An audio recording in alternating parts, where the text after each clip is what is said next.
Benvenuti allo speciale del TG di Videolina dedicato alle elezioni regionali, puntata riservata al candidato del centro-sinistra alla carica di Presidente della Regione Renato Soru. Benvenuto Presidente, iniziamo subito la nostra intervista. Presidente, dopo la traumatica fine della scorsa legislatura, quale messaggio intende inviare ai sardi per ridare la fiducia? Il messaggio di una coalizione che si presenta con una volontà rinnovata di essere al servizio dei cittadini della Sardegna. In una coalizione che ha saputo mettere al primo posto non le carriere politiche, non le ambizioni personali, ma il desiderio proprio di ripartire dall'idea di una politica come servizio ai cittadini.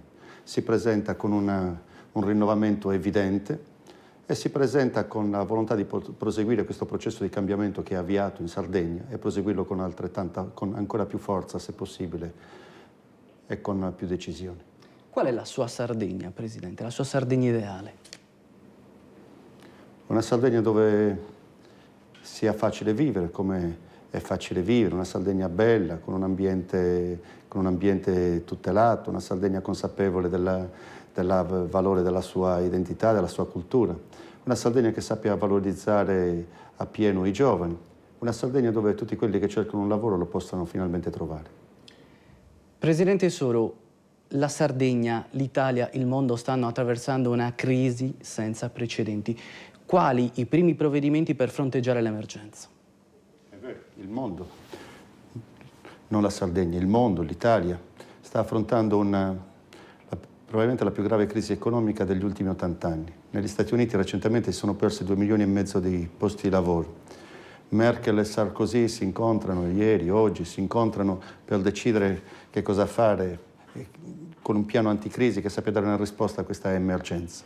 Ed è importante che anche in Italia, che anche in Sardegna pensiamo a come fronteggiare questa emergenza.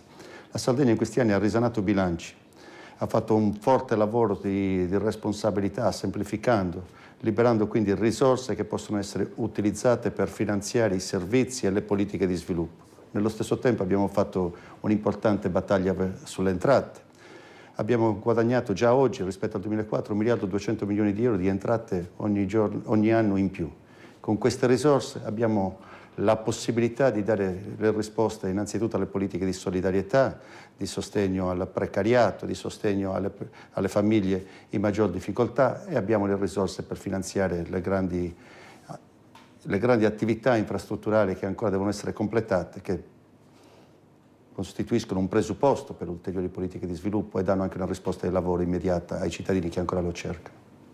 A proposito di solidarietà e povertà, negli ultimi 5 anni i nuovi poveri, sono aumentati dal 15,4% al 22,9% per quanto riguarda le famiglie che stanno sotto la soglia della povertà relativa. Che cosa è successo e soprattutto quali provvedimenti per loro? In questi anni, diversamente da quello che si dice, in Sardegna sono stati creati 27.000 nuovi posti di lavoro.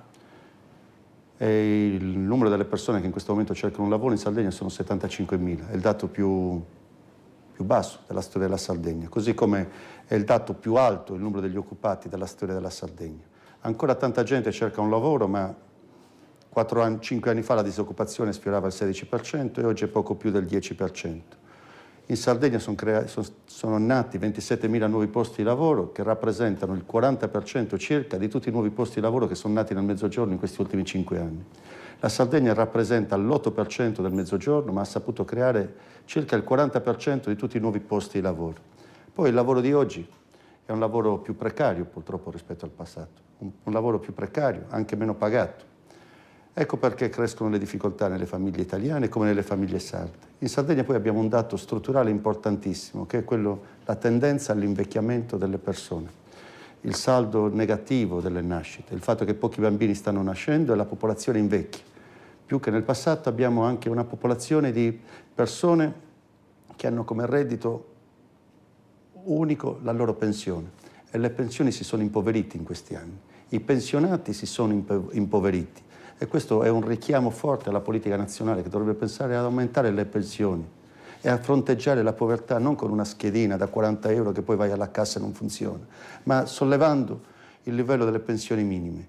In Sardegna c'è una quantità importante di nostri concittadini che vive di pensioni minime, che vive unicamente di pensioni, il cui valore reale si è abbassato e che quindi tocca la soglia della povertà.